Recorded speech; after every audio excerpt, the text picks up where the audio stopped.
कोटा बेहतर होगा बच्चों के लिए या पटना होगा? तो जहाँ भीड़ बढ़ेगी वहाँ क्वालिटी मेंटेन नहीं हो पाएगा। लेकिन और सर- यही कोटा के साथ अभी हो रहा है। बहुत लोग कोटा अपने बच्चे को इसलिए भी भेजते हैं कि एक प्रतिस्पर्धा है राइट सर। कि शर्मा जी का बच्चा गया तो हमारा बच्चा भी जाएगा। कोटा में जितने बच्चे जा रहे हैं मेरे हिसाब से अभी भी कोटा उसके लिए तैयार नहीं है। तो इस साल कुछ बच्चे कम हो गए हैं लास्ट ईयर की तुलना Right, में। क्यों कम हुआ? कई बार सुने होंगे कि बहुत सारे बच्चे सुसाइड कर ले रहे हैं। ऐसे में उसको इमोशनल कनेक्ट चाहिए होता है बच्चे को।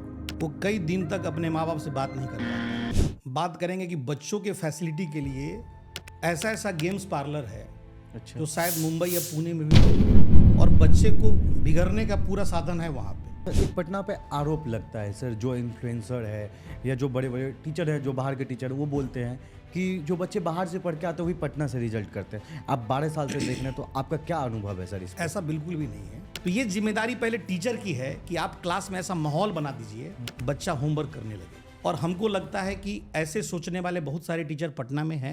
हम टीचर और पेरेंट्स के बीच जो बॉन्ड है उस छत्र छाया में है। अगर ऐसा है तो बच्चा के लिए पटना बेहतर है, कोटा बेहतर नहीं है। बहुत बड़ी बात आपने बोल दिया सर। आप सर 12 साल से यहाँ पे हैं, हम भी 2-4 साल से यहाँ पे हैं, तो सर आपका एक्सपीरियंस जानना चाहते हैं कि यहाँ के इन्वायरमेंट लेकर आप अगर हमसे आप पूछिएगा तो कोटा से बहुत बेहतर है। इसमें कहीं हमको कहने में कोई संकोच नहीं है। हम खुद कोटा रहे हैं, लेकिन हम जब तक रहते थे 2012 तक कोटा ऐसा नहीं था। अच्छा। लेकिन हमको भी, मेरा भी लाइफ बदला वहाँ से। हमको भी लगा कि नहीं, जब हमारे यहाँ के लोग अपना खेत गिरवी रख के कोटा में आके फीस जमा कर रहे हैं, तो एक ऐसा व्यवस्था पटना में क्यों नहीं बनाया जाए? सिलेक्शन रेशियो की बात करें या कोटा पटना की, तो क्या लगता है कहाँ का सिलेक्शन रेशियो बेस्ट है सर? पटना में हम लोग क्या कर रहे हैं ना, उस बच्चे को भी रिजल्ट तक पहुंचा रहे हैं जिसको उम्मीद नहीं है कि मेरा रिजल्ट होगा। क्योंकि जिसको उम्मीद है कि मेरा रिजल्ट हो सकता है वो पटना रुक ही नहीं रहा है, वो कोटा चला जा रहा है। और उसमें से अगर हम कुछ भी सिलेक्शन निकाल के दे रहे हैं तो बड़ी बात है। सर आप एक बहुत बड़ी बात बोल रहे हैं सर कि पटना एक ऐसा जगह है जहाँ से एवरेज बच्चा का भी सिलेक्शन हो रहा है सर। बिल्कुल हो रहा है। क्यों हो रहा है? लेकिन पटना में बच्चा रुका, पटना में बच्चों का नंबर बढ़ा, ये वही इंस्टीट्यूट तय किया जो पहले से चल रहा था, जो लोकल पटना का इंस्टीट्यूट था। बच्चों को रोकना शुरू किया। बड़े ब्रांड को ये डर होने लगा कि अब बच्चा नहीं आएगा, तो उनको आना पड़ा।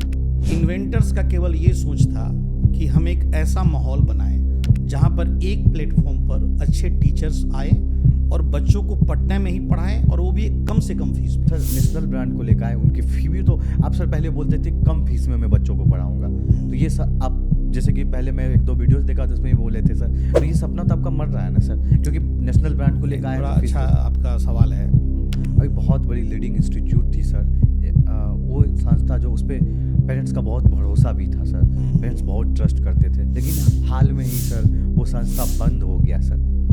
तो सर बच्चों को ये मन में अभी के टाइम में सर, बच्चों के मन में भी सर, पेरेंट्स के मन में भी कोई नेशनल ब्रांड या किसी ब्रांड से जुड़ने का कोशिश करता है तो मन में ये आ जाता है ये रैंडम बंद हो गया, क्या ऐसा ये भी संस्था बंद हो सकता है? इसका कुछ सिक्योरिटी नहीं है, बच्चे पेरेंट्स और बच्चे एक्चुअली बिल्कुल सही बात है। देखिए क्या है, वही संस्था उसी कोर्स को, वही नीट का तैयारी है, जेई का तैयारी हो, 1.5 लाख में पढ़ा रहा है सर, 2 लाख में पढ़ा रहा है। तो पेरेंट्स जो है यहाँ पे कंफ्यूज हो रहा है, बच्चे भी कंफ्यूज हो जा रहा है कि मैं जो ज़्यादा पैसा ले रहा हूँ वो बढ़िया पढ़ाएगा, ये कम पैसा ले रहा है ये बढ़िया पढ़ाएगा, ये कम पैसा ले रहा है तो टीचर की क्वालिटी में डिफरेंस होगा, क्वालिटी अच्छा नहीं होता होगा, ये लोगों के मन में जरूर चलता होगा। बिल्कुल। आप बताएं कि किसको चूज करना चाहिए, क्यों करना चाहिए सर, ये दोनों बात आप बताएं। सोशल मीडिया पर आपका क्या राय है सर? इन बड़ा अच्छा बात बोलते थे बीके बंसल सर, फोन हटाओ सिलेक्शन पाओ। हम भी चाहते थे कि इस तरह का बात कभी हो, लोगों तक ये बात जाए। हम भी ये प्रयास किए कि हम आपको वही बात बताएं जो हम आज तक अनुभव किए हैं। हेलो नमस्कार, आप सभी देख रहे हैं सुकेश एकेडमी।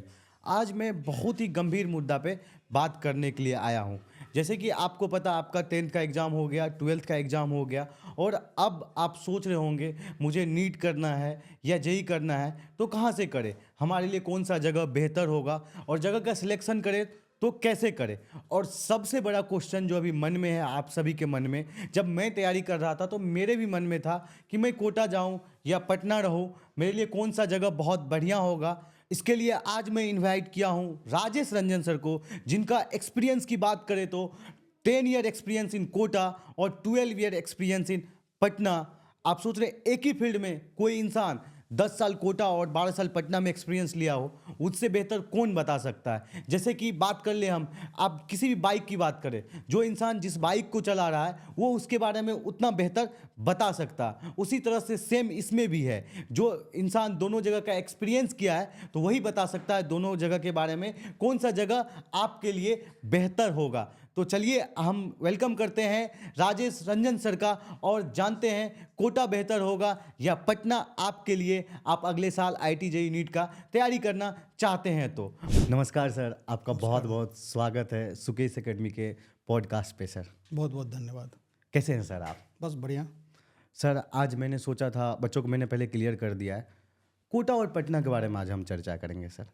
आपसे जानने की कोशिश करेंगे सर, कोटा बेहतर होगा बच्चों के लिए या पटना होगा, क्योंकि सर ओवरऑल एक्सपीरियंस की बात करें आपकी सर, तो 10 साल की एक्सपीरियंस आपका कोटा का है सर और 12 साल का एक्सपीरियंस पटना का है सर।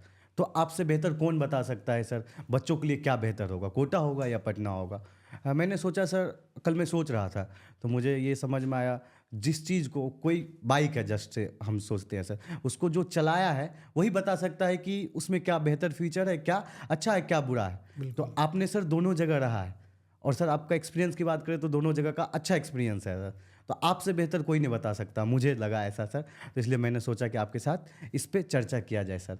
तो सर बताइए आज जो हमारे व्यूअर्स हैं उनको सर कौन बेहतर है और क्यों है सर। चलिए, पहले तो आपका बहुत बहुत धन्यवाद कि आप इस मुद्दे पे बात करना चाह रहे हैं, क्योंकि ये पेरेंट्स के लिए बड़ा सवाल है ये। Right sir. अभी क्या है कि बहुत लोग कोटा अपने बच्चे को इसलिए भी भेजते हैं कि एक प्रतिस्पर्धा है राइट सर। कि शर्मा जी का बच्चा गया तो हमारा बच्चा भी जाएगा। Right sir. तो हमारा कहना है कि प्रतिस्पर्धा के आधार पर नहीं भेजा जाए, और ये डिस्क्रिमिनेशन कि कोटा बेहतर है कि पटना बेहतर है, उसके बजाय हम ये सोचें कि बच्चों के पॉइंट ऑफ व्यू से अलग अलग बच्चा का अलग अलग अपना तरीका है पढ़ने का। Right sir. हम कहाँ जाके बेहतर पढ़ सकते हैं। कुछ बच्चे को लगता है कि हम बहुत बच्चों के भीड़ में जाएंगे, अच्छा कम्पिटिटिव माहौल मिलेगा तो हमारा सीरियसनेस बढ़ेगा और हम अच्छा पढ़ पाएंगे। राइट तो सर। कोटा भी जाके पढ़ सकता है। लेकिन अगर आप ऐसे सोचें कि बहुत सारा ऐसा बच्चा है जो पेरेंट्स के टच में रहेगा या पेरेंट्स फ्रीक्वेंटली उससे मिलते रहेंगे तो वो बेहतर कर पाएगा, तो उसके लिए पटना बेहतर है। तो किस प्रोस्पेक्ट में हम बात करें या बच्चा क्या चाहता है, किस तरह से उसका ग्रूमिंग हुआ है, कैसा उसका लालन पालन हुआ है, इसके बेसिस पर डिसाइड करना चाहिए पेरेंट्स को कि हम पटना भेजें कि कोटा भेजें। देखिए, अगर टीचर की बात करें, क्वालिटी एजुकेशन की बात करें, तो कोटा में अच्छी पढ़ाई होती है, इसमें कहीं कोई डाउट नहीं है। Okay sir. लेकिन जिस स्केल पे बच्चे अब कोटा जाने लगे हैं, जितनी संख्या में बच्चे जाने लगे हैं, जहाँ पर भीड़ बढ़ेगी वहाँ पे क्वालिटी मेंटेन हो नहीं पाएगा। तो अब वो क्वालिटी सारे बच्चों के लिए मेंटेन हो जाए ऐसा नहीं है। Okay sir. बहुत सारा ऐसा बैच भी चलता होगा जिसमें जूनियर फैकल्टी पढ़ाते हैं और बच्चा कोटा के नाम पे बहुत मोटी फीस भी देता है और ऐसे ही जूनियर फैकल्टी से पढ़ के कोटा से चलाता है अपने गाँव। बहुत सारे ऐसे बच्चे हैं जो सेलेक्ट नहीं होते हैं, बोर्ड तक वो सही से पास नहीं कर पाते हैं। इसका मतलब हम ये नहीं करें कि कोटा में अच्छी पढ़ाई नहीं है, बट आप खुद सोचिए किसी भी लेवल पे अगर हम बात करें तो जहाँ भीड़ बढ़ेगी वहाँ क्वालिटी मेंटेन नहीं हो पाएगा। लेकिन और सर- यही कोटा के साथ अभी हो रहा है। ओके सर, कोटा के लोग जो हैं वहाँ से जो जुड़े हुए हैं वो बोलते हैं जिस तरह से हमारे पास बच्चे आ रहे हैं या भीड़ आ रहे हैं, जस्ट लाइक आपने बोला सर, तो उस तरह से अभी वहाँ पे इंफ्रास्ट्रक्चर को भी डेवलप किया जा रहा है और फैकल्टी को भी, जैसे फैकल्टी की बात आपने किया, फैकल्टी भी उस लेवल का लाया जा रहा है। एक्चुअली ठीक है, क्या है ना कि किसी चीज़ को बनने में समय लगता है। Right sir. कोटा में जितने बच्चे जा रहे हैं, मेरे हिसाब से अभी भी कोटा उसके लिए तैयार नहीं है। अब तो इस साल कुछ बच्चे कम हो गए हैं लास्ट ईयर की तुलना में। जो हमारी बात होती है, हमारे भी कई सारे जो पुराने दोस्त अभी वहीं पढ़ा रहे हैं। तो क्यों कम हुआ? बच्चों की संख्या कम हुई। आप कई बार सुने होंगे कि बहुत सारे बच्चे सुसाइड कर ले रहे हैं। राइट सर, वो भी मेरा पॉइंट था सर, वो मुद्दा था सर, उसको भी लेकर आता था, लेकिन आप पहले डिस्कस कर दिए थे। तो उसमें क्या है कि सुसाइड का कारण केवल एक इंस्टीट्यूट है ऐसा नहीं है। Right sir. कई सारा कारण उसका हो सकता है।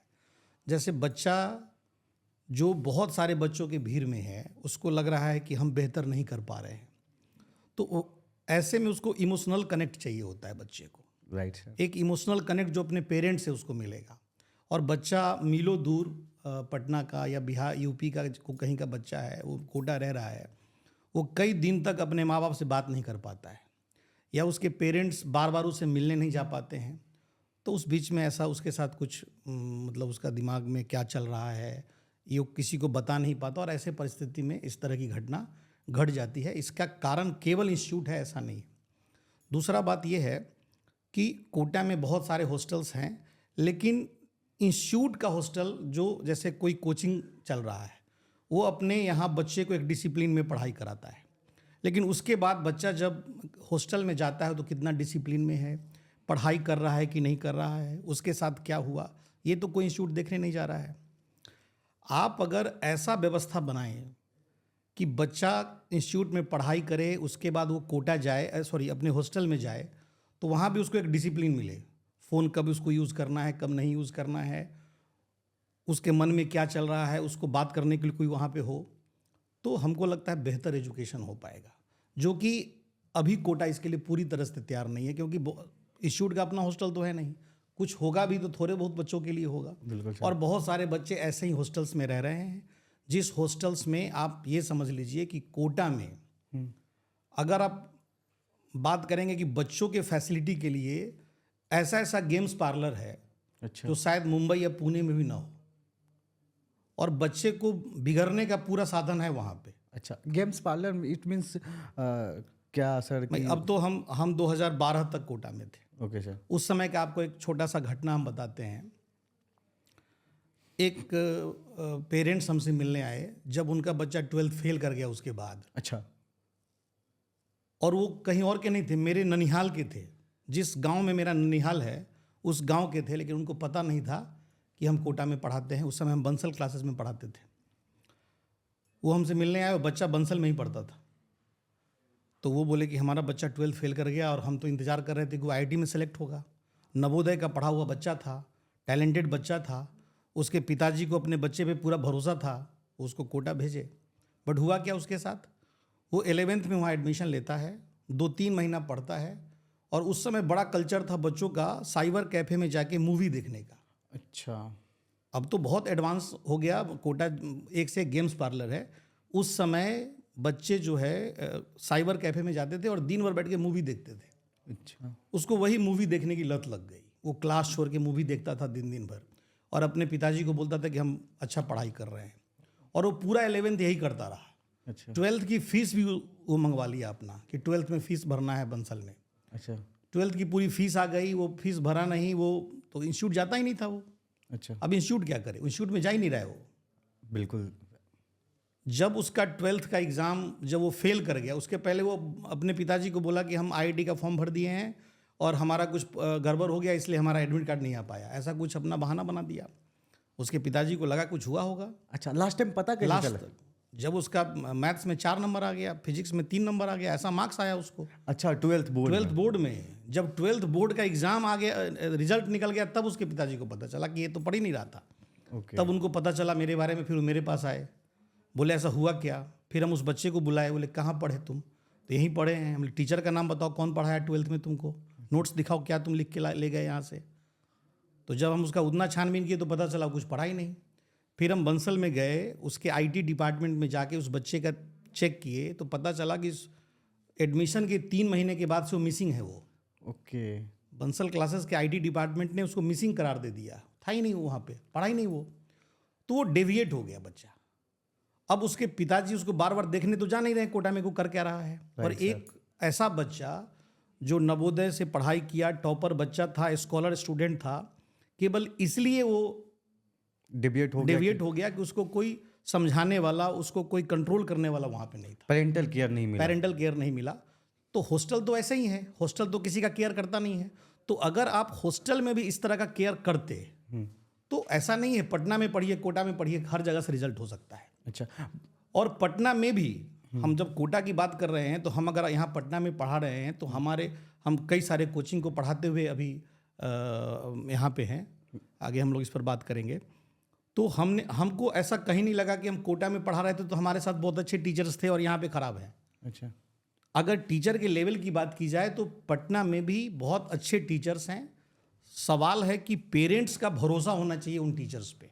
Okay sir. भाई पेरेंट्स आपके ऊपर भरोसा करे, अपने बच्चों को यहाँ डाले, क्योंकि अच्छा बच्चा आएगा तो रिजल्ट पटना से भी उसी लेवल का होगा जो कोटा से हो रहा है। अच्छा सर, एक पटना पे आरोप लगता है सर, जो इन्फ्लुएंसर है या जो बड़े बड़े टीचर हैं, जो बाहर के टीचर हैं, वो बोलते हैं कि जो बच्चे बाहर से पढ़ के आते हैं वही पटना से रिजल्ट करते हैं। आप 12 साल से देख रहे हैं, तो आपका क्या अनुभव है सर इस पर? ऐसा बिल्कुल भी नहीं है। अच्छा। जो बच्चे ऐसा भी बहुत सारे बच्चे हैं जो पटना से पढ़ के 2 साल पटना में पढ़े और कोटा में चले गए और वहां पर 1 साल किए और उनका अच्छा रैंक आ गया।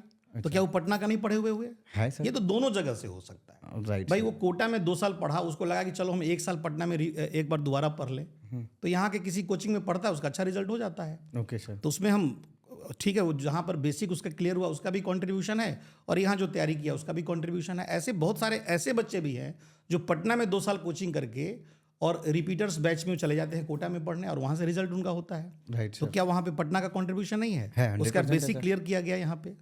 तो ये कोई बहुत बड़ा सवाल नहीं है कि ऐसा हो रहा है, ये दोनों जगह हो रहा है।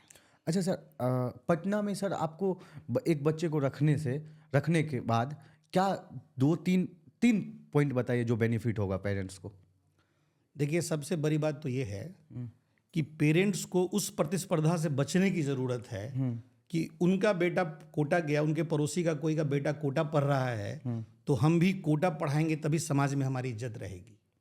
इससे बाहर निकलना होगा। एक चीज़ पहले जब इसको दिमाग से निकाल देंगे तब हम अलग अलग पॉइंट पे बात कर सकते हैं। Right sir. सबसे ज़रूरी चीज़ ये है कि बच्चों का एक इमोशनली कनेक्ट होना पेरेंट्स से।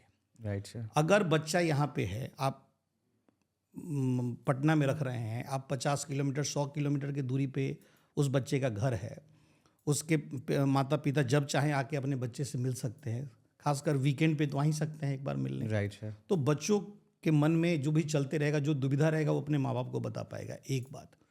दूसरा सबसे ज़रूरी चीज़ है कि टीचर्स जो बच्चे को पढ़ा रहे हैं उनका टाइम पर पेरेंट्स से मिलना, माने पेरेंट्स का उन टीचर्स से मिलना।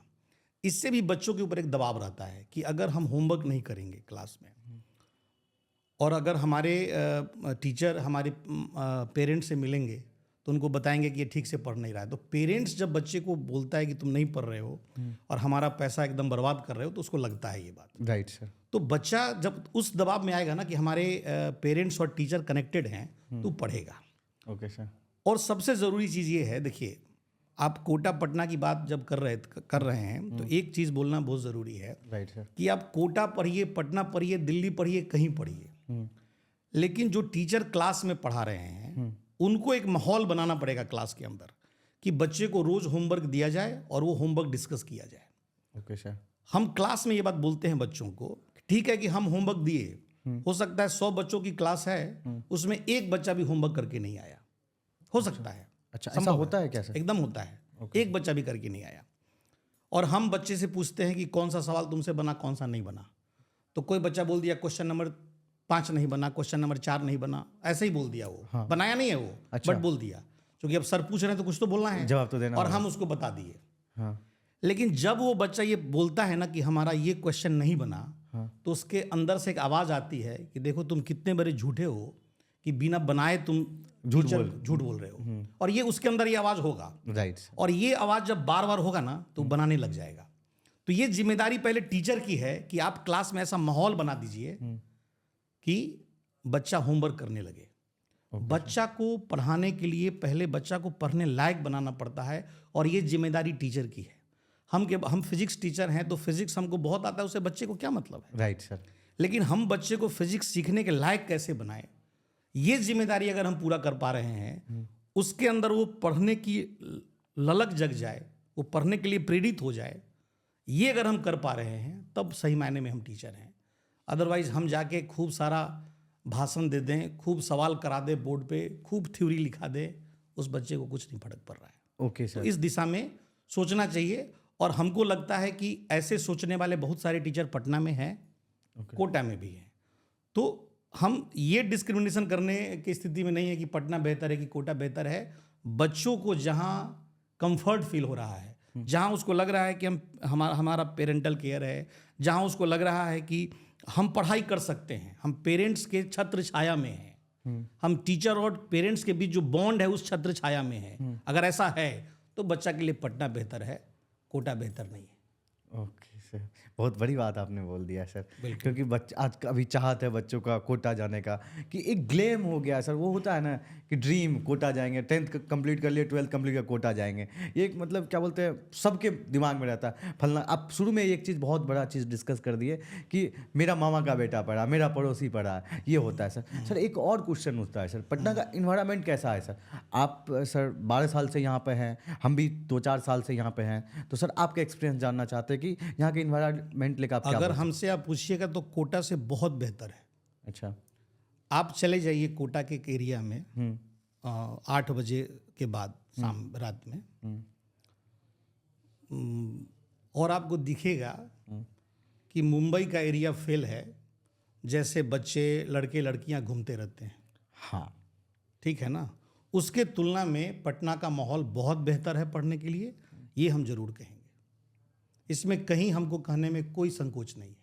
हम खुद कोटा रहे हैं, लेकिन हम जब तक रहते थे 2012 तक कोटा ऐसा नहीं था। अच्छा। बहुत अच्छा था, और हम बंसल क्लासेस में पढ़ाते थे, और हमको लगता था कि आईआईटी की तैयारी के लिए बंसल क्लासेस एक आइडियल इंस्टीट्यूट है। Right sir.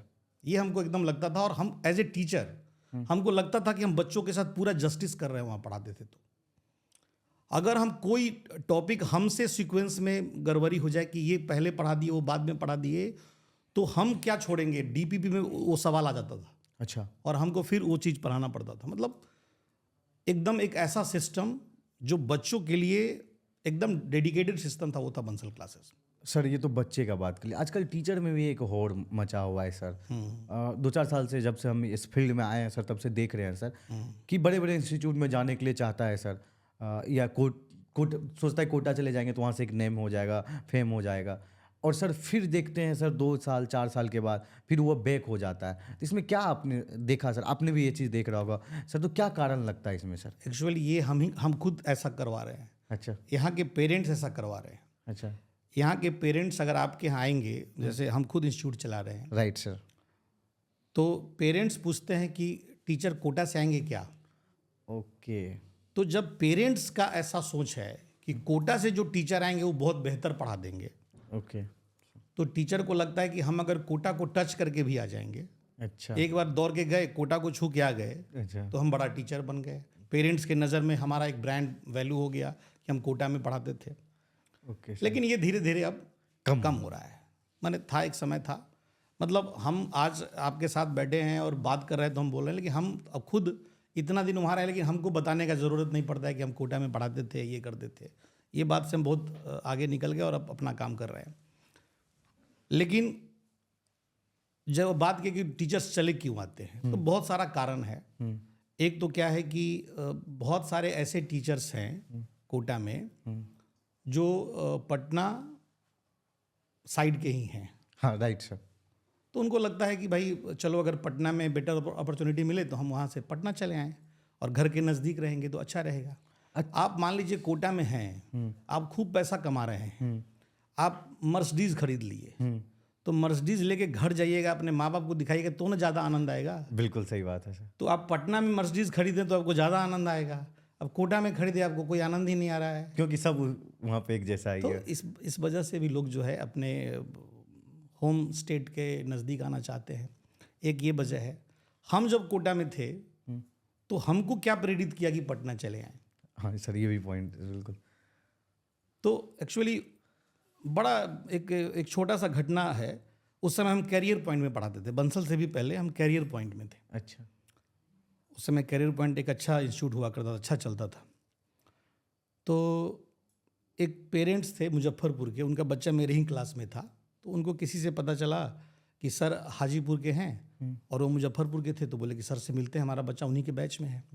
तो आए मिलने, और मिल के बड़ा भावुक हो गए। वो बोले कि सर हमको बड़ा अच्छा लगा कि आप हैं बैच में, आप हमारे बच्चे को केयर करिएगा, हमारा घर मुजफ्फरपुर है और किसान आदमी है, खेत गिरवी रख के हम अपने बच्चे का फीस दे रहे हैं यहाँ पे। अच्छा सर। और जब वो अपने बच्चे से मिलवाए कि यही हमारा बच्चा है, तो हमको इतना गुस्सा आया उस बच्चे पे। वो एक दिन सवाल नहीं करता था, कभी पढ़ता नहीं था, वो चुपचाप क्लास में बैठता था, आता था, जाता था। हम उसको बोले कि तुम एक आतंकवादी हो, उसको अकेले में बोले, उसके पिताजी जब चले गए तो तुम किसी की उम्मीद को मार रहे हो, तुम भी एक तरह का आतंकवाद फैला रहे हो। तो बड़ा दुखी हुआ और फिर उसको हम बड़ी डांटे उठे, फिर थोड़ा वो आज वो दिल्ली मेट्रो में नौकरी करता है, अच्छा इंजीनियर है वो। ओके सर, इतना स्ट्रेट आप बोले थे उस बच्चा को, बिल्कुल बोले थे। तो सर उस टाइम मतलब आपका अपोज नहीं किया सर बाद में? ये आप कह लीजिए कि आज तक वैसे ही बोलते आए हैं ऐसे बच्चे को। हमको कोई फर्क नहीं पड़ता है कि वो मेरे बारे में क्या सोचेगा। हम जहाँ भी पढ़ाए आज तक एक चीज़ रखे हैं कि डिसिप्लिन से हम बिल्कुल समझौता नहीं करते हैं। बहुत सारा इंस्टीट्यूट आ गया आज के डेट में जो बच्चों के साथ डांस कर लेता है टीचर, लेकिन हम अपने डिसिप्लिन से बिल्कुल समझौता नहीं कर सकते, ना करेंगे। Okay sir. तो हम बोले, और आज वो बच्चा हमारा एकदम ऐसा है कि हमेशा कॉल करता है, हमेशा हमारे टच में रहता है। उसको लगता है कि उसका लाइफ बदल गया उस घटना से। Right sir. लेकिन हमको भी, मेरा भी लाइफ बदला वहाँ से। हमको भी लगा कि नहीं, जब हमारे यहाँ के लोग अपना खेत गिरवी रख के कोटा में आके फीस जमा कर रहे हैं, तो एक ऐसा व्यवस्था पटना में क्यों नहीं बनाया जाए। ओके।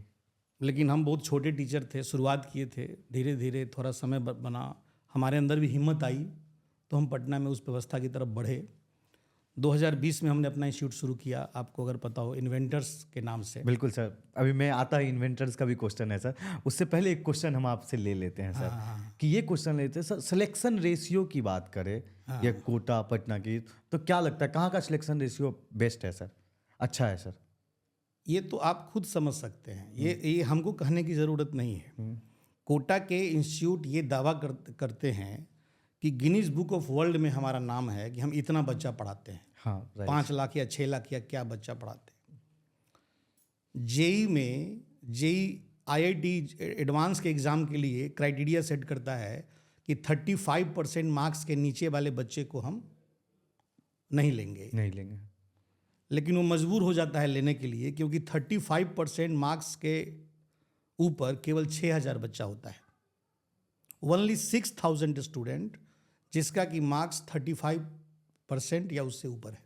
अच्छा, पूरे इंडिया में सर? पूरे इंडिया में।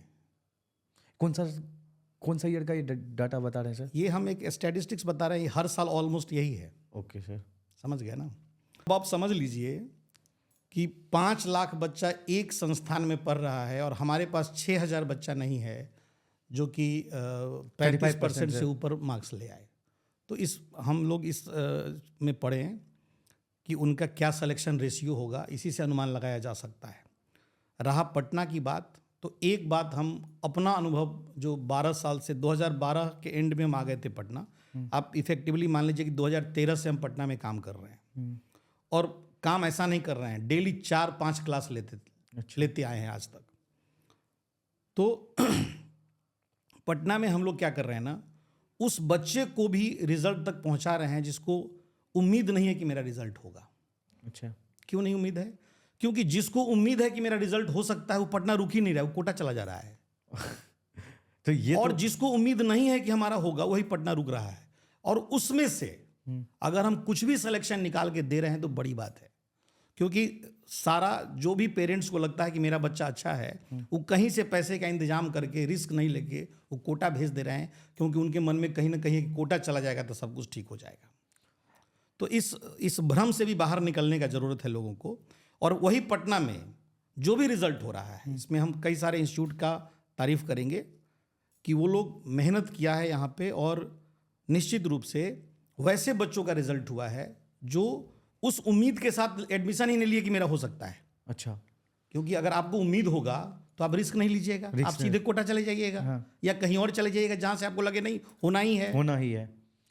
तो आपको लग रहा है कि नहीं, कहीं मेरा ना भी हो सकता है, तो वो रिस्क नहीं, वो ले लिया पटना में एडमिशन, चलो देखते हैं। और वैसे बच्चों का रिजल्ट हो रहा है। सर आप एक बहुत बड़ी बात बोल रहे हैं सर, कि पटना एक ऐसा जगह है जहाँ से एवरेज बच्चा का भी सिलेक्शन हो रहा है सर। बिल्कुल हो रहा है। क्यों हो रहा है? क्योंकि यहाँ पर केयर है, पेरेंट्स के टच में है। अगर कुछ बात हुआ तो पेरेंट्स टीचर से मिल लेते हैं। हम अगर इंस्टीट्यूट चला रहे हैं तो हम डायरेक्टली पेरेंट्स आके हमसे मिल सकते हैं।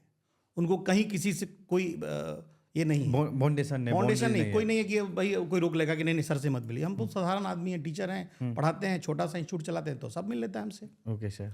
तो बच्चे को यहाँ पे इसलिए सिलेक्शन होता है क्योंकि धीरे धीरे वो ग्रूम होने लगा, फिर उसको उम्मीद हो जाता नहीं हमारा भी हो सकता है, जैसे जैसे उसका टेस्ट में मार्क्स इंक्रीज होता है सर। तो लेकिन सर 2 साल से एक चीज़ और देख रहे हैं सर, बच्चे पटना रुकने लगे हैं। नंबर भी जैसे कि मैं जान रहा as per my knowledge sir कि अच्छा इंक्रीज हुआ पटना का सर। आप 12 साल से हैं तो आपका भी अनुभव होगा सर। ये 2 साल में कितना नंबर इंक्रीज हुआ सर लगभग? नहीं, देखिए 2-3 बात है। निश्चित रूप से पटना में अब तो कई सारा इंस्टीट्यूट भी आ गया पटना में। Right sir. वो सारे बड़े ब्रांड जो सो कॉल बड़े ब्रांड है वो पटना में है आज के डेट में। तो और अगर रिजल्ट अच्छा हो रहा है तो सबका कंट्रीब्यूशन है इसमें, Right, नहीं sir. है। लेकिन पटना में बच्चा रुका, पटना में बच्चों का नंबर बढ़ा, ये वही इंस्टीट्यूट तय किया जो पहले से चल रहा था, जो लोकल पटना का इंस्टीट्यूट था। Right right sir. वो ये दशा दिशा तय किया, बच्चों को रोकना शुरू किया। बड़े ब्रांड को ये डर होने लगा कि अब बच्चा नहीं आएगा। अब बच्चा नहीं आएगा, तो उनको आना पड़ा। तो कहीं इसमें भी भूमिका उस संस्थान की है जो पटना में कई सालों से चल रहा था, मेहनत कर रहा था मेहनत कर जमीनी रहा था, स्तर पे। आप लोग जैसे शिक्षक सर, आप लोग जैसे बहुत सारे शिक्षक ऐसे हैं जो बाहर से छोड़ के आके बिहार के लिए काम किए। सोचे कि जब इतना अच्छा मैं पढ़ा रहा हूँ और अच्छा कर रहा हूँ दूसरे स्टेट में जाके, तो मैं बिहार में आके क्यों नहीं योगदान दूं? बिल्कुल ऐसे बहुत सारे लोग पटना में हैं, अभी भी हैं। इसलिए आप सभी का सर हम सब शुक्रगुजार हैं कि आप लोग ने बिहार के लिए इतना बड़ा स्टेप लिया सर। अब सर नेक्स्ट मेरा क्वेश्चन जो आता है सर, जैसे कि आपको मैं जब से जान रहा हूँ, इन्वेंटर से जान रहा हूँ सर, कि सर आप इन्वेंटर्स चला रहे थे, बच्चों का भी क्वेश्चन आया है सर। अभी कुछ टाइम से सर इन्वेंटर्स का नाम नहीं सुन रहे हैं सर, क्या बात है नहीं, सर? एक्चुअली क्या था कि देखिए, अच्छा है कि हम भी चाह रहे थे कि इस तरह का बात आए तो हम बता पाएँ। हम भी यूट्यूब पे कोई वीडियो बनाते हैं तो बच्चों का कमेंट आता है कि सर इन्वेंटर्स बंद हो गया, कि क्या हो गया, नहीं हो गया। एक्चुअली इन्वेंटर्स एक सोच के साथ शुरू हुआ था, और वो सोच कभी बंद नहीं होता है। Okay sir. सबसे बड़ी बात ये है। तो इन्वेंटर्स हम लोग 6 लोग मिलके चलाते थे। अच्छा। हमारे और भी 5 साथी थे। सबकी अपनी अपनी मजबूरियां थी। कुछ लोग जॉब करने लगे और अपने अपने तरीके से काम करने लगे। तो इन्वेंटर्स चलाने की जिम्मेदारी मेरे ऊपर अकेले की आ गई। ओके। ऐसा सिचुएशन बना कि मेरे अकेले की जिम्मेदारी आ गई, और उस जिम्मेदारी को निभाते हुए हमको ऐसा लगने लगा कि मैं अकेला बच्चों के साथ वो जस्टिस कर पाऊंगा कि नहीं कर पाऊंगा जो हम पहले कर पा रहे थे 6 लोग मिलके। Okay sir. तो ये हमारे अंदर की केवल आवाज़ थी। हमसे कोई कहने नहीं आया बच्चा कि सर अच्छा है कि खराब है। हम उन बच्चों को पढ़वा रहे थे, टीचर्स थे। उन बच्चों को पढ़ाने के लिए हम बहुत सेक्रीफाइस करना पड़ा। Okay sir. प्रॉपर्टी तक बेचना पड़ा हमको, जिससे कि हम टीचर की सैलरी दे सकें, और उस तरह से हम चलाने लगे। लेकिन फिर भी मेरे अंतरात्मा से आवाज़ आती थी कि हम पूरा जस्टिस कर पा रहे हैं कि नहीं कर पा रहे। तो फिर हमारे पास एक अच्छा ऑप्शन था। एक नेशनल रिप्यूटेड ब्रांड है पेस। Okay sir. आईआईटी और मेडिकल के लिए मुंबई बेस्ड कोचिंग है, बड़ी कोचिंग है, और बड़े बड़े रिजल्ट में कंट्रीब्यूशन रहा है, और मतलब जेन्युइन इंस्टीट्यूट है। जब हम वहाँ गए, उन लोगों से मिले, और प्रवीण त्यागी सर उस के फाउंडर हैं, तो बहुत अच्छा लगा हमको। और उनने वो भी बड़ा एक्साइटेड हुए कि आप अगर पटना में पेस चलाएंगे, और हमारे साथ एक और हमारे साथी रंजन सिंह सर हैं। अच्छा सर। जो केमिस्ट्री के अच्छे टीचर हैं, पटना में उनका नाम है, तो वो थे। तो हम लोग सोचे कि भाई पेस पटना में लाया जाए, उसी के से चलाया जाए। Okay sir. और हम फिर इन्वेंटर्स को पेस के साथ कोलैबोरेट कर, अच्छा कोलैबोरेट कर लिए। और इन्वेंटर्स का ही बच्चा जो था वो पेस पे पढ़ने लगा, और बच्चों की सुविधा बढ़ गई। Okay sir. सर आप तो सुविधा बढ़ गई सर, आप जैसे कि बोल रहे हैं सर, मैं इंटरप्ट कर रहा हूँ, सॉरी सर। कि अब इतने बड़े इंटरनेशनल ब्रांड को आप लेके आए, नेशनल ब्रांड को लेकर आए, सॉरी। और सर नेशनल ब्रांड को लेकर आए, उनकी फी भी तो आप सर पहले बोलते थे कम फीस में मैं बच्चों को पढ़ाऊंगा। तो ये सर आप जैसे कि पहले मैं 1-2 वीडियोस देखा तो उसमें भी बोले थे सर, तो ये सपना तो आपका मर रहा है ना सर, क्योंकि नेशनल ब्रांड को लेकर आए बड़ा तो फीस अच्छा आपका सवाल है। हम बोले कि इन्वेंटर्स एक सोच है, वो मर नहीं सकता है, बंद नहीं हो सकता। सोच कभी बंद नहीं होता है। बिल्कुल सही। इन्वेंटर्स का केवल ये सोच था कि हम एक ऐसा माहौल बनाएं जहां पर एक प्लेटफॉर्म पर अच्छे टीचर्स आए और बच्चों को पटना में ही पढ़ाएं, और वो भी एक कम से कम फीस पे। जिस फीस पे मतलब कोई इंस्टीट्यूट सोच भी नहीं सकता, उस फीस पे हम लोग पढ़ाएं। Okay sir. और जब हम पेस ला भी रहे थे तो हम मुंबई में प्रवीण त्यागी सर से हमारी बात हुई, तो हम बोले कि सर हम पटना में चूंकि इन्वेंटर्स चला रहे हैं और ये फीस ले रहे हैं, तो हम इससे ज़्यादा फीस पेस के नाम पे ले नहीं पाएंगे। ठीक है, हमारा थोड़ा लॉस होगा, लेकिन हम उसी फीस पे चलाएंगे। तो उनका भी इसमें सहयोग मिला, वो भी कहे कि ठीक है आप चलाइए।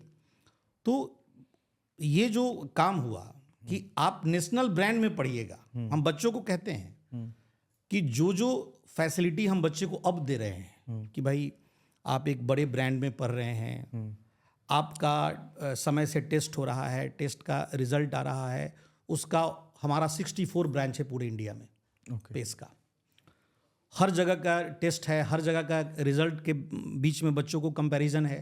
जैसे मान लीजिए इन्वेंटर्स में 300 बच्चा पढ़ रहा है, राइट सर। अब 300 बच्चे में कोई बच्चा टॉप कर गया तो उसको लगता है कि हम टॉपर हैं, बट वो तो 300 बच्चों में है। तो उसका सही एनालिसिस कि वो बच्चा कैसा कर रहा है वो तब होगा जब हजारों बच्चों के बीच में उसका रैंक आए। ओके तो सर। पेस के साथ आने से एक बड़ा फायदा ये भी हुआ कि 64 प्लस सेंटर्स हैं हमारे पूरे इंडिया में, और उसमें जितने बच्चों का एक साथ टेस्ट होगा उसमें हम बच्चों का रिजल्ट दे पाएंगे, रैंक दे पाएंगे, बच्चा एनालिसिस कर पाएगा कि वो कहाँ पे है। दूसरा बात ये है कि पेस का ओलंपियाड में बड़ा एक्सपोजर है, तो हम ओलंपियाड के लिए भी बच्चों को उसी एक्सपीरियंस को के साथ यहाँ पर प्रेरित करेंगे ओलंपियाड के लिए।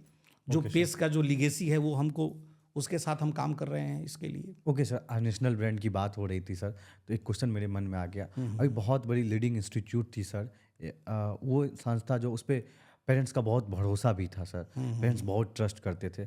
नो डाउट सर उनका रिजल्ट में भी बहुत अच्छा कंट्रीब्यूशन रहा है सर, अच्छे अच्छे रैंक भी आए हैं सर, अच्छे रिजल्ट आए हैं सर। लेकिन हाल में ही सर वो संस्था बंद हो गया सर। तो सर बच्चों को ये मन में अभी के टाइम में सर, बच्चों के मन में भी सर, पेरेंट्स के भी मन में भी कोई नेशनल ब्रांड या किसी ब्रांड से जुड़ने का कोशिश करता है तो मन में ये आ जाता है ये रैंडम बंद हो गया, क्या ऐसा ये भी संस्था बंद हो सकता है? इसका कुछ सियोरिटी नहीं है, बच्चे पेरेंट्स और बच्चे कंफ्यूज। एक्चुअली बिल्कुल सही बात है। देखिए क्या है कि जैसे हम पेस चला रहे हैं, पेस की पूरी जिम्मेदारी पटना में हमारी है। कुछ भी होगा पेरेंट्स डायरेक्टली हमारे पास आ सकते हैं। Okay sir. लेकिन कोई दूसरा इंस्टीट्यूट ऐसा मान लीजिए जिसमें वो एम्प्लॉय हैं, जैसे जितने लोग काम कर रहे हैं सब वहाँ पेरोल पे हैं उसके, कल होके कोई दिक्कत आई और वो बंद हो गया, वो सारे लोग कहीं और नौकरी ज्वाइन कर लेंगे, किसी की कोई जिम्मेदारी नहीं। तो पेरेंट्स को ये इंश्योर करना चाहिए कि हम ठीक है, आप बड़े ब्रांड में जाना चाहते हैं, आपको जहाँ भरोसा है जाइए, लेकिन ये जरूर इंश्योर करिए कि कोई ऐसा बंदा जो पटना का रहने वाला हो, पटना में उसका ठिकाना हो या घर हो, या उसको हम पकड़ पाएं कि भाई तुम कहाँ जा पाओगे। जैसे हम कहाँ भाग सकते हैं, हाँ। हमारा पटना में घर है, हाजीपुर के हम रहने वाले हैं, अगर हम बच्चों का कोर्स बीच में छोड़ दें तो हम पकड़े जाएंगे कि नहीं पकड़े जाएंगे? हाँ। पेरेंट्स हमको पकड़ लेगा कि नहीं? हाँ, यहाँ पटना पकड़ लें तो हाजीपुर तो मेरे ऊपर पूरी जिम्मेदारी रहेगी। तो आप जिस इंस्टीट्यूट में जाना चाहें जाइए, लेकिन ये जरूर इंश्योर करिए कि उसका जिम्मेदार पर्सन पटना का लोकल जरूर हो, ओके सर। या बिहार का रहने वाला हो, ऐसा हो कि जिसको हम पकड़ सके, जिसके चेंबर तक हम सीधे घुस सकें, उससे बात कर सके। ऐसा ना कल जाके वो कहे कि हम तो यहाँ नौकरी कर रहे हैं, हमारा क्या है? हाँ, हमारा क्या है? बिल्कुल भाई सर। तो संस्थान जो बंद अभी गया, हो रहा है जो सर। हो रहा है, हाँ। तो ये जरूर करना चाहिए। इसमें किस वजह से इंस्टीट्यूट बंद हुआ, क्या हुआ, नहीं हुआ, ये तो हम लोग को पता नहीं है। लेकिन जो दिक्कत हो रही है केवल इसीलिए हो रही है क्योंकि लोकल लेवल पे कोई जिम्मेदारी लेने के लिए था नहीं।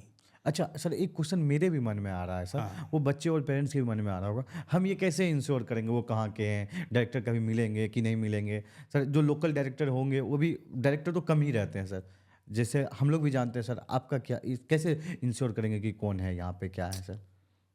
वो पता लगाया जा सकता है। भाई आप अगर किसी संस्थान में एडमिशन के लिए जा रहे हैं तो आप बोलिए कि भाई आपके डायरेक्टर से हमको एक बार मिलना है, मिलवाइए। अच्छा। आप जब मिलेंगे, उनसे बात करेंगे, आपको पता चलेगा कि वो कहाँ के रहने वाले हैं। अब इतना तो कोई झूठ बोलेगा नहीं, रहेगा मुंबई का कह देगा कि हम पटना के हैं। हाँ। आप पूछ सकते हैं पटना में कहाँ रहते हैं, कहाँ आपका घर कहाँ है, कौन से गांव का आपका जन्म है, पिताजी का क्या नाम है, आप पता कर सकते हैं। आप कोई डायरेक्टर बोलते इससे क्या मतलब, आपको तो पढ़ाने से मतलब? नहीं, बोलेगा तो फिर हम बताएंगे, पेरेंट्स को बताना चाहिए कि भाई ऐसा ऐसा घटना घटा इसलिए हम पूछ रहे हैं। हाँ भाई उनके मन में जो डाउट है, आप 50 लाख 1 लाख रुपया पे कर रहे हैं कहीं जाके, नो डाउट। किसी इंस्टीट्यूट में तो 1 साल का 1.5 लाख फीस है। हाँ जी। तो इतना मोटा रकम आप अपनी गाढ़ी कमाई का पैसा दे रहे हैं तो क्यों नहीं पता करेंगे? हमें एकदम पता करना चाहिए। पूछना चाहिए। बिल्कुल पूछना चाहिए। ओके सर, ये बात हो गई पटना पे भी हम लोग बहुत अच्छा बात किए, बहुत अच्छा लगा सर। एक क्वेश्चन जो सर आप स्टार्टिंग में डिस्कस कर दिए थे सर, लेकिन उस पर अब मैं चाह रहा हूँ कि थोड़ा बड़े में बात करूँ, थोड़ा इलोबरेट करें उसको। जैसे सुसाइड का जो मुद्दा है सर, कि देख रहे हैं सर आजकल जो बच्चे डिप्रेशन में आके, किसी भी सिटीज़ का बात कर ले, वहाँ पे सुसाइड ज़्यादा कर रहे हैं सर, कि बच्चे जो पढ़ने वाले बच्चे वो कर रहे हैं। तो सर आपको इसमें क्या मेजर इशूज़ दिख रहा है सर? मेजर इशू है कंपैरिजन। अच्छा। पेरेंट्स अपने बच्चों को दूसरे से कंपेयर करते हैं। Okay sir. जैसे हम अपने पिताजी को फ़ोन करेंगे कि मेरा टेस्ट में 50 नंबर आया, तो बोलेंगे कि तुम्हारा दोस्त जो तुम्हारा रूममेट है उसका कितना आया, तो उसका 60 आया, काहे उसका 10 ज़्यादा आया, तुम्हारा 10 कम क्यों आ गया। तो ये जो कंपैरिजन है पेरेंट्स का उम्मीद अपने बच्चों से जो है इतना ज़्यादा है, और उस उम्मीद में वो अपने बच्चे को इतना दबाव बना देते हैं। एक कारण तो ये है, हमको अपने बच्चों से फ्रेंडली होना पड़ेगा। अच्छा। पेरेंट्स को खासकर अपने बच्चों से फ्रेंडली होना पड़ेगा। उसके अंदर क्या चल रहा है इसको समझना पड़ेगा। भाई अगर उसको मज़ा नहीं आ रहा इंजीनियरिंग का तैयारी करने में तो मत करो, तुम बहुत कुछ करने के लिए है। आप इंजीनियरिंग का तैयारी नहीं किए, पॉडकास्ट कर रहे हैं, आपका लाइफ करियर बड़ी बढ़िया चल रहा है, क्या दिक्कत है। हाँ, राइट। इस दुनिया में करने के लिए बहुत कुछ है, राइट सर। हर कोई कर सकता है। मेरी खुद की बेटी बोली कि हम इंजीनियरिंग का तैयारी नहीं करेंगे, साइंस नहीं पढ़ेंगे, हम ह्यूमैनिटी में जाएं पढ़ेंगे, हम इकोनॉमिक्स पढ़ेंगे, हम ये पढ़ेंगे। पढ़ो। तो ये ज़रूरी नहीं है कि हमारा बच्चा इंजीनियरिंग का ही तैयारी करे, मेडिकल का ही तैयारी करे, और हम जहाँ हम सफल नहीं हो पाए वहाँ चाहते हैं कि हमारा बच्चा सफल हो जाए। हाँ बिल्कुल। पेरेंट्स के अंदर ये प्रतिस्पर्धा है कि जो हमसे नहीं हो पाया हम अपने बच्चों के थ्रू करके उस सक्सेस को पाएंगे। तो इसमें कहीं ना कहीं बच्चे के ऊपर दबाव आ जाता है, और हमको ये समझना पड़ेगा, पेरेंट्स को खासकर समझना पड़ेगा कि बच्चे से थोड़ा फ्रेंडली हों और उससे बात करें। उसको हमेशा ये बताया जाए कि नहीं होगा कोई बात नहीं, तुम प्रयास कर रहे हो, बहुत बड़ी बात है। हाँ। तुम प्रयास कर रहे हो, ये बड़ी बात है, वही बड़ी बात है। वही बड़ी बात है। और देखना चाहिए कि बच्चे का किस फील्ड में इंटरेस्ट है। हो सकता है वो एजुकेशन में अच्छा नहीं है, वो सिंगिंग बहुत अच्छा कर रहा होगा। बिल्कुल। हाँ, किसी स्टेज पे जाए 2000-50,000 लोग को उसके सिंगिंग से प्रेरित हो जाए, तो हो सकता है सर। तो पेरेंट्स को ये समझना चाहिए कि हमारे बच्चा किस में स्पेशलाइजेशन है, वो क्या करना चाह रहा है। चलिए, बहुत सही बात आपने बोला सर, मुझे भी यही लगता था सर। और एक क्वेश्चन मेरे मन में आ रहा सर, कि जैसे कि सर फीस, देखिए सर बहुत सारे संस्था ऐसा है कि उसी कोर्स को, जैसे नीट की बात कर ले या IIT JEE की बात कर ले, कोई संस्था 50,000 में पढ़ा दे रहा सर।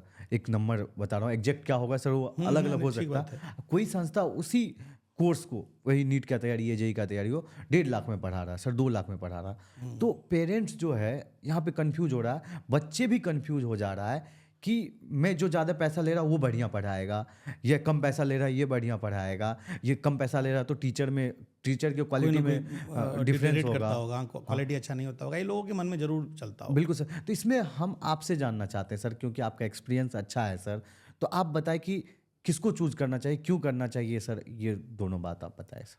देखिए 2-3 बात है कि कोई किसी का ब्रांड वैल्यू बड़ा है, राइट सर, उसको पता है कि हम फीस बढ़ाएंगे भी तभी बच्चा आएगा।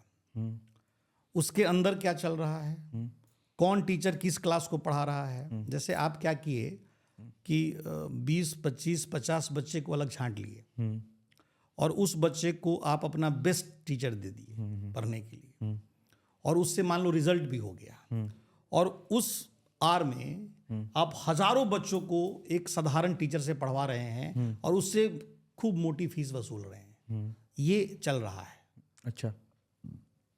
बच्चा क्या, पेरेंट्स क्या देखता है, रिजल्ट। अरे इस इंस्टीट्यूट से इतना रिजल्ट हुआ तो इसी में डालो, चाहे कितना भी फीस लगे। जो बच्चा रिजल्ट दे रहा है उसमें केवल उस इंस्टीट्यूट की वजह से दे रहा है ऐसा भी नहीं है। ओके। बहुत सारा तो इतना ऐसा बच्चा है जो इंस्टीट्यूट कभी जाता भी नहीं है, इनरोल कर लिया इंस्टीट्यूट में और वो इतना शार्प ब्रेन का है कि उसको थोड़ा सा कोई पुश कर देगा, थोड़ा पढ़ा देगा तो खुद ही सेल्फ स्टडी करके बहुत अच्छा कर जाएगा। तो कभी इंस्टीट्यूट गया कभी नहीं गया, उसका रिजल्ट अच्छा रैंक 1 ले आया वो। तो रैंक 1 जो ला रहा है वो केवल इंस्टीट्यूट की वजह से ला रहा है, ऐसा नहीं है। दूसरा बात कि वो इसी इंस्टीट्यूट से हमेशा रैंक 1 तो आ नहीं रहा है, अलग अलग इंस्टीट्यूट से रैंक 1 आता है। कभी इस इंस्टीट्यूट का रैंक 1 है तो कभी उस इंस्टीट्यूट का रैंक 1 है। इसका मतलब ये हुआ कि कोई एक इंस्टीट्यूट रैंक 1 लाने का मशीन होता तो हर साल उसी से रैंक 1 आता। बिल्कुल सही बात है तो रैंक 1 अलग अलग इंस्टीट्यूट से आ रहा है, इसका मतलब है कि वो संजोग की बात है कि रैंक 1 वाला मटेरियल किस इंस्टीट्यूट में किस साल जा रहा है। अच्छा, वो जो बेहतर बच्चा है किस इंस्टीट्यूट में किसके पास जा रहा है तो वो बेहतर कर जाता है। बिल्कुल। वो टैलेंट, वो गॉड गिफ्टेड बच्चा रहता है, ऐसा कह सकते। गॉड गिफ्टेड कहने के बजाय उसको ये कहिए कि वो बहुत एकाग्र होकर पढ़ाई करता है। Okay sir. उसमें डिस्ट्रैक्शन ना के बराबर है, वो डिस्ट्रैक्ट नहीं होता है पढ़ाई करते हुए, ओके सर। है ना, इसलिए वो अच्छा कर जा रहा है। सब बच्चों का ब्रेन एक जैसा है ऑलमोस्ट। Okay sir. कोई बहुत तेज इसलिए है क्योंकि वो डिस्ट्रैक्शन को मिनिमाइज कर लिया है। हाँ। वो पढ़ते हुए डिस्ट्रैक्ट नहीं हो रहा है। इन्हें एक हाथ में फ़ोन है, फेसबुक इंस्टा देख रहे हैं और दूसरे तरफ पढ़ाई भी कर रहे हैं। ऐसा होगा तो कोई नहीं पढ़ पाएगा। कोई नहीं पढ़ पाएगा। कितना भी आपके पास दिमाग है आप फेल हो जाइएगा। Right sir. बहुत अच्छा बच्चा ये खराब हो जा रहा है और बहुत साधारण बच्चा बहुत बढ़िया रिजल्ट ले आ रहा है। ओके सर, मेरा पॉइंट क्लियर नहीं हुआ सर। हाँ। वो कम फीस वाले और ज़्यादा फीस वाले, तो वहाँ पे हमारा ये कहना है कि बहुत कम फीस लेके भी कोई इंस्टीट्यूट बहुत अच्छा पढ़ा रहा है। Okay sir. जैसे हम ये डिसाइड करके पढ़ना है कि हमको कम फीस में पढ़ाना है। Okay sir. एक इतना स्टैंडर्ड फीस लेना है जिससे कि हम बच्चे को, हम टीचर को सैलरी दे सके, हमारा खर्च निकल जाए और हम भी 2 रुपया कमाएं और हम बच्चों को पढ़ा सके। अब कमाने का कोई अंत है नहीं। Right sir. और एक वीडियो हम पहले भी बनाए थे और अभी भी हम आपके चैनल के माध्यम से ये बताना चाहते हैं कि एज ए टीचर ये मेरा प्रोफेशन है, ये मेरा पैशन है, ये पढ़ाना। मेरा प्रोफेशन केवल पढ़ाना ऐसा नहीं है, इसको हम प्रोफेशन नहीं बना के रखे हैं। पैसा कमाने के लिए और भी रास्ता है जिससे कि हम कमा सकते हैं। मेरे पास इतना दिमाग है कि हम और भी तरीके से पैसा कमाते भी हैं, ऐसा नहीं है। लेकिन ये हमारा पैशन है। तो हम क्या किए हैं कि पैशन और प्रोफेशन को एकदम अलग रखे हैं। Okay sir. तो कोचिंग चलाना पैसा कमाने का केवल साधन नहीं है। Okay sir. ये जो कोचिंग चलाना है, पढ़ाना है, ये हमारी आइडेंटिटी है। Okay sir. हम Rajesh Ranjan as a teacher जाने जाते हैं लोगों के बीच में। Right sir. और हम इसी नाम से जाना चाहते हैं। अदरवाइज अगर केवल पैसा कमाने का रहता तो हम इस टीचिंग से संन्यास ले लिए होते और कोई और काम कर रहे होते। Okay sir. और हमको ये पता है कि हम अगर टीचिंग से बिल्कुल निकल जाएंगे तो हम बहुत अच्छा पैसा कमा सकते हैं। Okay sir. लेकिन हम फिर भी हैं क्योंकि हर आदमी अपने आइडेंटिटी के लिए जीता है, केवल पैसे के लिए नहीं जीता है। तो ऐसे बहुत लोग होंगे जो ऐसा सोचते होंगे। और एक एवरेज फीस पे बच्चे को पढ़ाया जा सकता है अच्छे टीचर रख के। अगर कोई इंस्टीट्यूट 2 लाख ले रहा है तो ऐसा नहीं है कि कोई बहुत बड़ा टीचर ला के वो दे देगा। Okay sir. और कोई अगर 50,000 या 1 लाख के अंदर पढ़ा रहा है तो वो भी अच्छा टीचर दे रहा होगा, ऐसा नहीं है। तो इसके लिए सबसे अच्छा तरीका ये है कि जैसे आप मान लीजिए कहीं पे एडमिशन लिए, तो आप किसी इंस्टीट्यूट में जाएंगे जिसका ब्रांड वैल्यू बहुत बड़ा है, वो कहेगा पूरे साल का फीस एक बार में दे दो। हाँ बोलते हैं सर। तो दे दोगे तो फिर अब तो तुम उपाय नहीं है, तो तुम पूरे साल पढ़ते रहो, कोई उपाय फंस नहीं, गए तुम। फंस गए। लेकिन हम लोग ऐसा भी नहीं कर रहे हैं। हम लोग क्या कर रहे हैं कि एक फिक्स इंस्टॉलमेंट लेते हैं, बच्चा पढ़ के देखे, 2 महीना में उसको समझ में आ जाएगा कि हमारे साथ क्या हो रहा है। उसको अच्छा लगेगा, पढ़ेगा। ये जरूर हम आपके माध्यम से इंश्योर कर रहे हैं कि हम लोग जो पढ़ा रहे हैं वो कम फीस में और अच्छा टीचर, बच्चों के लिए जो जरूरी टीचर है, जो उसको बेहतर फिजिक्स, केमिस्ट्री, मैथमेटिक्स, बायोलॉजी पढ़ा सके, वैसा टीचर देते हैं बच्चे को। और उनको आईआईटी के लिए और मेडिकल के लिए ट्रेन करते हैं जिस लेवल का उनको ज़रूरत है। Okay sir. तो निश्चित रूप से कम पैसे में पढ़ाया जा सकता है। अगर कोई बहुत पैसा ले रहा है तो उसका बहुत बड़ा नाम है और उसमें बहुत बड़े बड़े लोग हैं जो कि उसमें एक हिरार्की बना हुआ है, सीईओ हैं और ये हैं वो हैं, सबको सैलरी चाहिए बड़ा बड़ा, तो सब कुछ पैसा बहुत सही बात बोला आपने सर। लेकिन सर आपसे जब बात कर रहा था तो मेरे मन में भी एक कुछ बात चल रही थी। एक सिलेक्शन का प्रोसेस ये भी हो सकता है, जब बच्चा किसी संस्था को सिलेक्ट करे तो उसमें ये देख सकता है वहाँ पे जो प्रीवियस ईयर का स्टूडेंट है जो अभी पढ़ रहा है करंट ईयर में, उससे बात कर ले। एक बच्चे से बात ना करे। यदि 2 शिफ्ट में कोचिंग चल रहा है तो एक बार मॉर्निंग में बात कर ले, एक बार इवनिंग में बात कर ले। उस पे भी वो सिलेक्ट कर सकता है, चाहे वो कम फीस वाले कोचिंग हो या इस पर हम आपको एक बात बताएंगे। आप अगर बच्चा से बात करिएगा तो किसी भी इंस्टीट्यूट का 90% बच्चा डिससेटिस्फाई रहता है। अच्छा, ये हम बहुत बड़ी बात बोल रहे हैं। मतलब हम एज ए कोचिंग के ऑनर या माने हम पटना में लोकली पेस को चला रहे हैं हम लोग, तो एक बड़ी बात बोल रहे हैं, क्योंकि सच बोलने की आदत है तो हम बोल दिए। 90% बच्चा सेटिस्फाई नहीं होता है किसी भी संस्थान से। अब मान लीजिए हम किसी बच्चे को अपने क्लास में ये बोल दिए कि तुम होमवर्क करके नहीं आए हो, उसको खड़ा कर दिए पूरे क्लास में, हाँ वो तो वो बाहर जाके वो शिकायत करेगा हमारा। No doubt sir. या कुछ ही बच्चा होता है जो होमवर्क कर पाता है, सब बच्चा तो करता है नहीं। अगर 60-70 बच्चे हमारे क्लास में हैं तो मुश्किल से 10 बच्चे होमवर्क करेंगे, बाकी बैठे रह जाते हैं, करते नहीं हैं, तो उनको मज़ा नहीं आता उतना। Okay sir. ये हम अपनी बात नहीं कर रहे हैं, हर इंस्टीट्यूट की बात कर रहे हैं। 90% बच्चा आपको सही फीडबैक दे ही नहीं सकता है। Okay sir. उसको खुद नहीं पता है कि कौन अच्छा कौन बुरा है। वो खुद नहीं, पूरे साल पढ़ते हुए भी उसके अंदर इतनी भी समझ नहीं है कोई ये समझ सके कि कौन सा इंस्टीट्यूट हमारे लिए बेटर है। ओके। इसके लिए पेरेंट्स को आगे आके और मेहनत करके अपने बच्चों के लिए क्या बेहतर है ये समझना पड़ेगा। Okay sir. केवल बच्चों से नहीं होगा, आप बच्चों से बात करके बहुत कुछ नहीं कर सकते। अच्छा। बच्चों से कौन बात करते हैं? जो पटना में नया इंस्टीट्यूट डालना चाहते हैं और जिनके पास बहुत पैसा है। वो क्यों बात करते हैं? अरे कौन से सर हैं जिनका अभी खूब नाम चल रहा है पटना में, अच्छा। खूब नाम चल रहा है इनका, तो चलो हम एक इंस्टीट्यूट डालेंगे, उनको अपने यहाँ ले आएंगे अच्छा। और बच्चा उनके पीछे चलाएगा। उनके पीछे आ जाएगा। तो वो जरूर बच्चों से फीडबैक लेता है वैसे लोग। ओके। लेकिन आप एज ए गार्जियन जब बच्चों से फीडबैक लेंगे तो हमको नहीं लगता है कि बहुत जेन्युइन फीडबैक आपको मिलेगा। ओके सर, ये भी आपका पॉइंट रहा, अच्छा लगा सर। बात किया, पूरा कन्वर्सेशन बहुत अच्छा लगा सर। जो भी रियलिस्टिक बातें थी उस पर किया सर। जैसे कि आप जेन्यून से जाने जाते, लोग समझते हैं बहुत जेन्यून है सर आप, तो बात भी आज जेन्यून लगा मुझे भी सर। जी। और इम्पैक्ट में भी ऐसा लग रहा है कि आपको भी अच्छा लगा होगा हाँ, सर। बहुत अच्छा लगा। और हम भी चाहते थे कि इस तरह का बात कभी हो, लोगों तक ये बात जाए।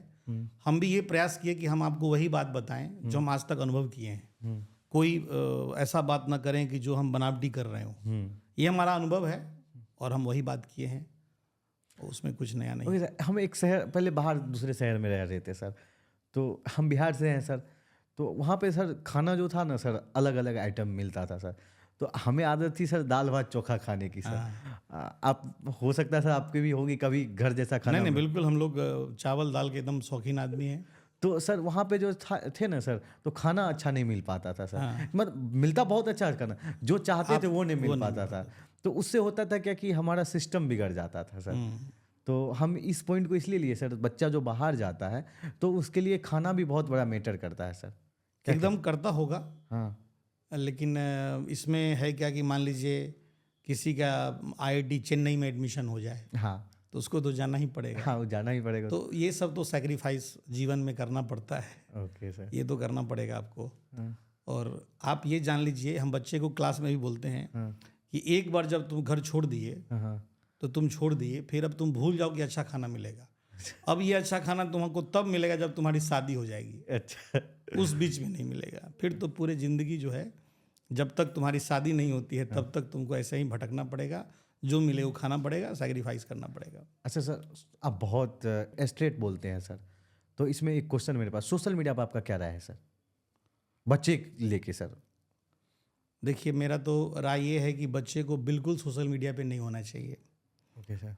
क्योंकि बड़ा अच्छा बात बंसल सर बोला करते थे, तो हम लोग उस समय तो जबकि मोबाइल था भी नहीं, मैंने उतना मोबाइल का ये नहीं था, वो बटन वाला ही फ़ोन चलता था ज़्यादातर। कुछ कुछ आ गया था। हमको याद है कि 2012 में हम एक फ़ोन खरीदे थे, सैमसंग नोट 1। Okay sir. और हमको लगा क्या फ़ोन है, ऐसे घुमा रहे हैं तो एकदम उसका स्क्रीन भी घूम जा रहा है। अच्छा। 2012 में हम खरीदे थे, तो एकदम कल्चर शुरुआत ही हुआ था। लेकिन बड़ा अच्छा बात बोलते थे BK बंसल सर, फ़ोन हटाओ सिलेक्शन पाओ। ओके। तो फ़ोन तो एकदम नहीं होना चाहिए आज के डेट में भी। या जो बच्चे भी अच्छा रैंक लाते हैं उनका भी अगर इंटरव्यू आप पढ़ेंगे तो यही बोलते हैं कि फ़ोन हटाना होगा, क्योंकि फ़ोन क्या है ना कि आदत है। Right sir. जैसे आप अगर फ़ोन पे क्या किए, मान लीजिए कि बच्चा फ़ोन पे क्या देखता है, अगर वो ये सोच के फ़ोन देखता है कि नहीं हम तो केवल किसी टीचर का लेक्चर ही देखेंगे फ़ोन पे। हाँ सर। मान लीजिए एकदम डिसिप्लिन में है बच्चा, वो देखना शुरू किया, वो देख रहा है, उसी बीच में एक नोटिफिकेशन आ गया, कोई इंस्टा का कोई नोटिफिकेशन आ गया, राइट सर। और उसको क्लिक कर दिया। अब एक रील्स आप देखिएगा, वो बढ़ाते जाइएगा, रील्स का ये जो है ना, आप देखते ही रह जाइए। 1 मिनट के चक्कर में ये आधा घंटा 1 घंटा आधा घंटा 1 घंटा कब निकल जाएगा पता ही नहीं चलेगा। दूसरा बात कि आजकल यूट्यूब पे सारे लेक्चर्स पड़े हुए हैं, फिजिक्स के, केमिस्ट्री के, मैथमेटिक्स के, बायोलॉजी के, सबके लेक्चर्स पड़े हुए हैं। Right sir. बच्चे को ऐसा लगता है कि मेरा क्लास छूट भी गया तो क्या होगा, वहां से पढ़ लेंगे। वहां से पढ़ लेंगे। लेकिन वो पढ़ता कभी नहीं है, केवल सोचता है, हाँ। प्लानिंग करता है केवल। Right sir. दूसरा बात, अगर कोई बच्चा पढ़ता भी है तो केवल ऐसे देखता है। अरे भाई, जब तक पेन नहीं चलेगा तब तक कुछ नहीं होगा। तो पेन चलना चाहिए। आप जैसे क्लास में जब पढ़ते हैं टीचर से तो नोट्स बनाते हैं, ओके सर। नोट्स लिखते हैं, तो आपका दिमाग चलता है। आप वेब सीरीज की तरफ बैठ के लेक्चर 1 लेक्चर 2 लेक्चर 3 लेक्चर एक ही दिन में निपटा दिए, ऐसे देख लिए, आपको लगा कि हम सीख रहे हैं। लेकिन ये एक इल्यूजन है कि हमको लग रहा है हम सीख रहे हैं, बट सीख नहीं रहे हैं। सीखेंगे हम तभी जब लिखेंगे। Okay sir. और ये सब चीज़ सोशल मीडिया और यूट्यूब कहीं ना कहीं बच्चों को भ्रमित कर रहा है, और इससे बच्चे को बचना चाहिए। और अगर बच्चा कोई उसको देख के सीख ले तो ऐसा बहुत कम बच्चा होगा, बहुत हाईली मैच्योर बच्चा ही ऐसा कर सकता है, जिसकी संख्या बहुत कम है। और वो जो बच्चा है वो सोशल मीडिया का किताब पढ़ के भी सीख लेगा, वो इतना वो मैच्योर है। वो बच्चा एक्स्ट्रा एक्स्ट्राऑर्डिनरी हो गया, कह लीजिए उसको आप। राइट। जो मैच्योर है वो एक्स्ट्राऑर्डिनरी है, यही है। तो मैच्योर अगर है तब तो ठीक है, और नहीं तो जो अधिकांश बच्चे हैं वो इससे एकदम बर्बाद हो रहे हैं। तो हमारा पेरेंट्स को भी सजेशन है कि बच्चे को मोबाइल से दूर रखा जाए, उसको दीजिए, थोड़ा क्रिएटिव होने के लिए दीजिए, 1 घंटे 2 घंटे के लिए दीजिए, लेकिन टाइम से दीजिए, फिर ले लीजिए फ़ोन उसका। ये ज़रूरी है बच्चों के साथ करना। Okay sir, thank you sir. Thank you, बहुत बहुत धन्यवाद आपका। आपका भी बहुत बहुत धन्यवाद सर, आप इतने बिजी शेड्यूल में टाइम दिए सर। चलिए, बहुत बहुत धन्यवाद आपका। Thank you. आप पूरा वीडियो अभी तक देखे होंगे तो मुझे पता आप बहुत सीरियस स्टूडेंट होंगे और अपने लाइफ के लेके बहुत सीरियस होंगे, और आप सोच रहे होंगे, अभी भी थोड़ा सा कन्फ्यूजन यदि हो रहा है कि कौन सा इंस्टीट्यूट मेरे लिए बेहतर होगा या कौन सा जगह मेरे लिए बेहतर होगा, तो मैं हूं ना, डायरेक्ट कॉल लगा लो और पूछ लो, मैं आपको बता दूंगा आपके लिए कौन सा बेहतर है। भैया मेरे पास तो पैसा कम है, ये भी आप क्वेश्चन लेके आ जाते हो, तो इसका भी सोल्यूशन मैं आपको बता दूंगा।